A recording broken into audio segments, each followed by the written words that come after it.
Thank you, Dean, for having me here this weekend. It's great to be your guest this weekend and to be here tonight and tomorrow morning. I hope we have a very stimulating discussion over the next 24 hours or so. Many of us are here tonight because we're committed to achieving justice in the political arena, or because we're committed to creating a culture of life in law and public policy.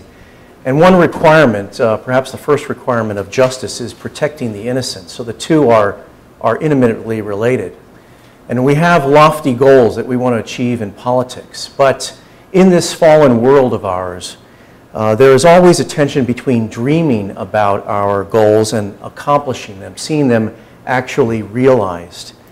And that tension between goals and expectations, and the failure to realize our goals perfectly or substantially, sometimes leads to frustration that can cause people to act recklessly or quit entirely. In my experience, some Christians have excessive expectations about what politics should accomplish, and some Christians have excessive expectations about what they are obligated to accomplish through politics. And others have excessive expectations of what they can accomplish in any particular season, given their experience and goals and resources and understanding. In fact, in this month of March 2008, I sense that some are feeling very discouraged about elections and politics and public policy. Now, I think that's contrary to a lot of evidence, especially on the issue of abortion. If you think for just a moment, the New York Times, the day after Roe v. Wade was handed down, January 23rd, 1973, announced that the abortion issue was over.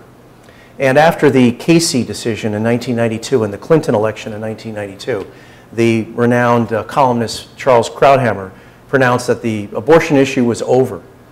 And yet, you look at the growth of fetal homicide laws over the last 25 or 35 years, like your Lacey-Peterson law here in California. When I started back in working for Americans United for Life back in 1985, there were a handful of these laws, and California was coincidentally one of the handful. But today, 36 states have a fetal homicide law, and 24 of those 36 states start legal protection from conception for the unborn. You look at the impact over the past decade of the partial birth abortion debate on public policy, on public opinion. You look at the extent to which regulations have limited abortion and the abortion license through regulations over the past decade or more. The number of abortions, the annual number of abortions has dropped 25% since 1992, from a high of about 1.6 million to approximately 1.2 million annually today. And we now have, and I use my words carefully, the most anti-abortion majority on the Supreme Court since Roe v. Wade. I think that's evident from Justice Kennedy's majority opinion for 5 justices in the Gonzalez versus Carhart decision of April 2007, just a year ago. If you look at Justice Kennedy's opinion for 5 justices, a majority, I think you'll see the most anti-abortion, the most skeptical majority, skeptical about abortion since Roe v. Wade itself.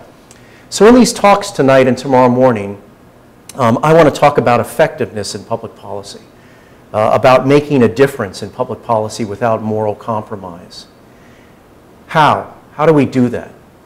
Well, I think briefly it's through prudence and the right reason that prudence leads us through.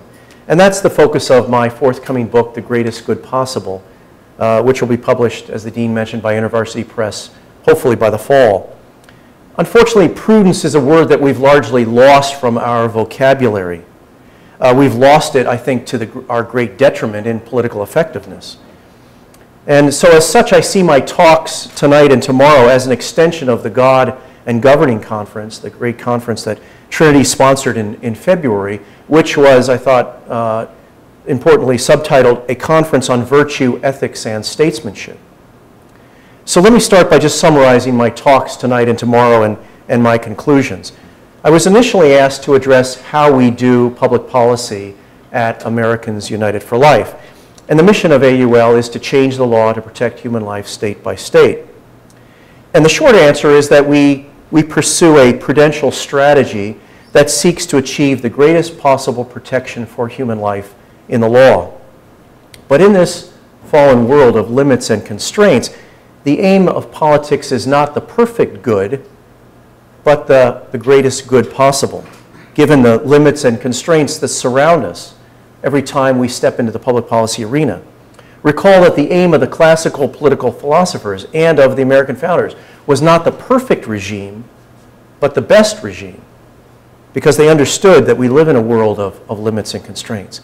Now, there's been a long debate between what might be called, for lack of a better term, idealists or purists and incrementalists or pragmatists over the ends and goals of legal and political reform. You can see this debate in the anti-slavery movement in Great Britain between the 1780s and the 1830s. You can see this same debate in the anti-slavery movement in the United States between the 1830s and 1860.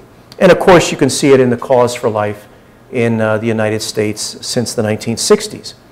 But prudence instructs us that when it's not possible to entirely eliminate a social evil, it can be both moral and effective to put legal fences around a social evil through regulations or partial prohibitions. Such fences are good in themselves and can effectively lead to elimination of the social evil entirely. And I could point to a number of historical examples of political prudence, but I use the example of William Wilberforce ending the British slave trade in Great Britain, and the example of the Whigs and the Republicans and Lincoln in the 1850s to illustrate the morality and effectiveness of such an approach. And I think the more we study Wilberforce between 1787 and 1830, the more we study Lincoln and the anti-slavery forces in the 1840s and the 1850s, the more we study the obstacles they faced and the strategies they pursued, the greater understanding we will have of prudential action and leadership. Not because they were perfectly prudent, but because they exhibited an acute sense of prudential reasoning and consciously pursued prudence in their political strategies.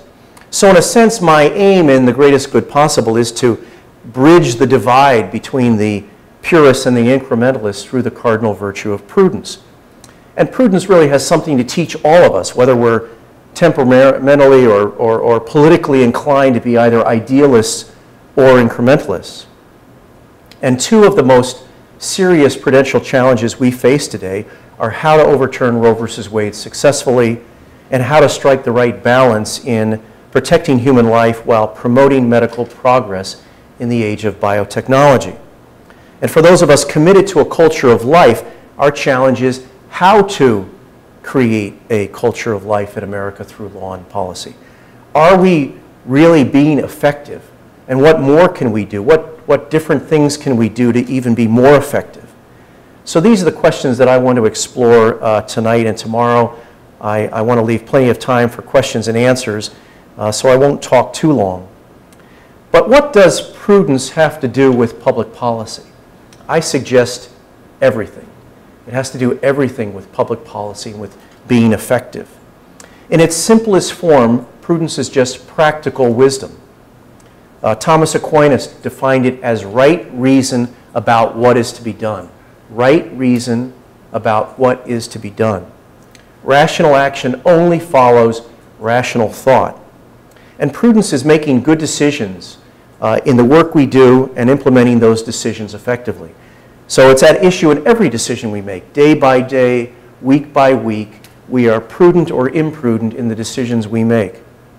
And political prudence is an issue whenever we seek to achieve goals in the political or legislative arena. Now, some of you have probably heard the adage, we are not called to be effective, we're just called to be faithful.